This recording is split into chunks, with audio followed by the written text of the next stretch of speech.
This dashboard tracks every order Jack's small business gets across Shopify, Etsy, and Instagram. It runs on his computer, it cost him nothing, and I built the whole thing in under an hour. Jack was drowning. 3 platforms, 45 unread orders, 2 shipped to wrong addresses last week alone.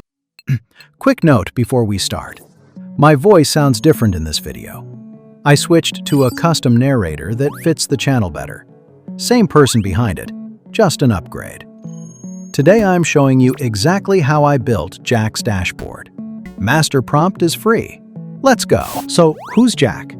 Jack runs Anchor & Oak Menswear in Austin, Texas. 6 months ago, it was a physical-only store. Solid business, loyal customers. Then, he expanded online. And everything started breaking. Orders coming in from Shopify, from Etsy, sliding into his Instagram DMs. Customers he hasn't replied to in 3 weeks. Social posts he hasn't made in a month. And he's running it all alone. This is video 1 of a 5-part series. Over the next few weeks, I'm building Jack 5 AI workflows that turn his online chaos into a real business system. Today, we start with the most painful problem: order tracking. This is Jack's actual order spreadsheet. Look at this. Dates in 5 different formats. Customer names half lowercase, half shouting. Phone numbers 3 different ways. He has the data, he just can't use it. He cannot tell you what his top-selling item is without spending an hour. That's what we're fixing today. I'm using Claude Code inside the Claude desktop app. Same $20 subscription as Claude Chat, no extra installs. If you have a Claude account, you already have this. Here's the smart move I learned the hard way. Big projects equal big bugs. So we're doing this in 2 steps. First, I paste a master prompt into Claude Chat. That prompt generates 6 smaller, focused prompts. Then I take those 6 prompts into Claude Code and build the dashboard section by section. Bug count drops, token usage drops, and if I hit my usage limit, I don't lose progress. Notice these blocks marked Customize. These are the only parts you change for your own business. Everything else stays. Link is in the pinned comment. Then I upload 2 files. Jack's messy order spreadsheet, his cleaned-up inventory list. You can also start without these files. Claude will use sample data. Hit Enter. Claude reads the files, cleans the data, generates 6 prompts. Done. 6 prompts ready. Copy them all into a notepad or doc. This makes things much easier later. You'll notice my prompts include long blocks of code. That's because I uploaded previous data. If you start without files, your prompts will be much shorter. Now I'm switching to Claude Code. Create a new folder on your computer first. Select it as the project folder. Paste Section 1. This takes a couple of minutes. Section 1 does the heavy lifting: file structure, navigation, the inventory system, and embedding Jack's product data. 43 items across 6 categories. Done. Let me open the file. Just double-click, opens in the browser. Look at this. Jack's entire inventory is already here. 43 products, 6 categories, stock levels, prices. Let me test it. Adding a new item. Edits work. Deleted. Back. Refresh the browser. Still there. Section 1, done.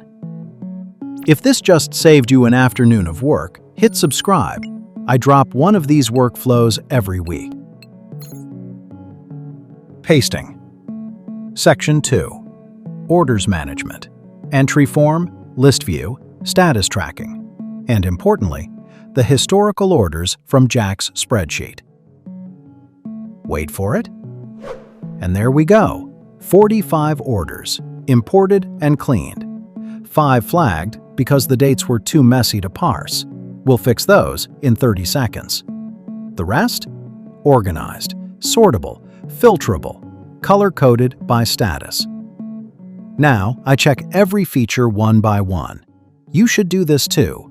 Test after every section. In my experience, Claude Code fixes bugs faster when you catch them early. It also keeps token usage lower. For me, everything works. Pasting. Section 3. The dashboard view. Metric cards, recent orders, low stock alerts. Refresh. Now we're talking. Total revenue, $3,000. Top platform, Shopify by a long way. 5 items low on stock. Jack has had this data for 10 weeks. He's seeing it organized for the first time right now. Pasting. Section 4.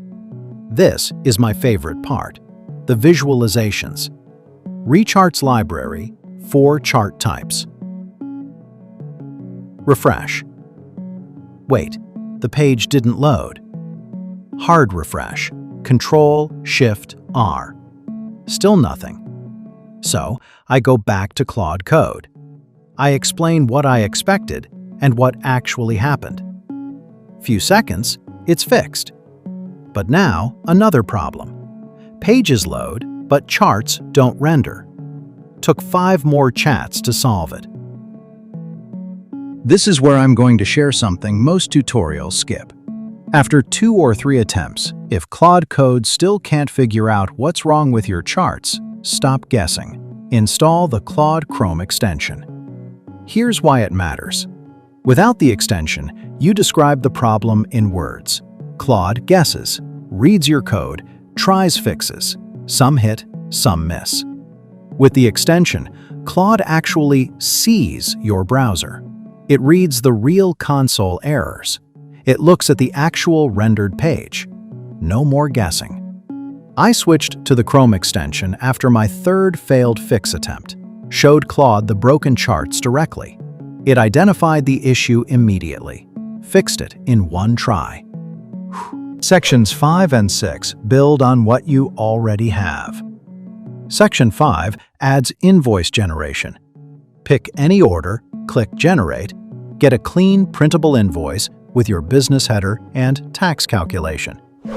Section 6 is Settings and Polish, letting Jack edit his business info, tax rates, low stock thresholds, plus export and import for backups. You build them exactly the same way. Paste each section prompt into Claude Code. Test, move on. The full master prompt covers all 6. That's the core dashboard. 1 HTML file. Lives on Jack's computer. Opens anytime. Works offline. No subscription, no monthly fee.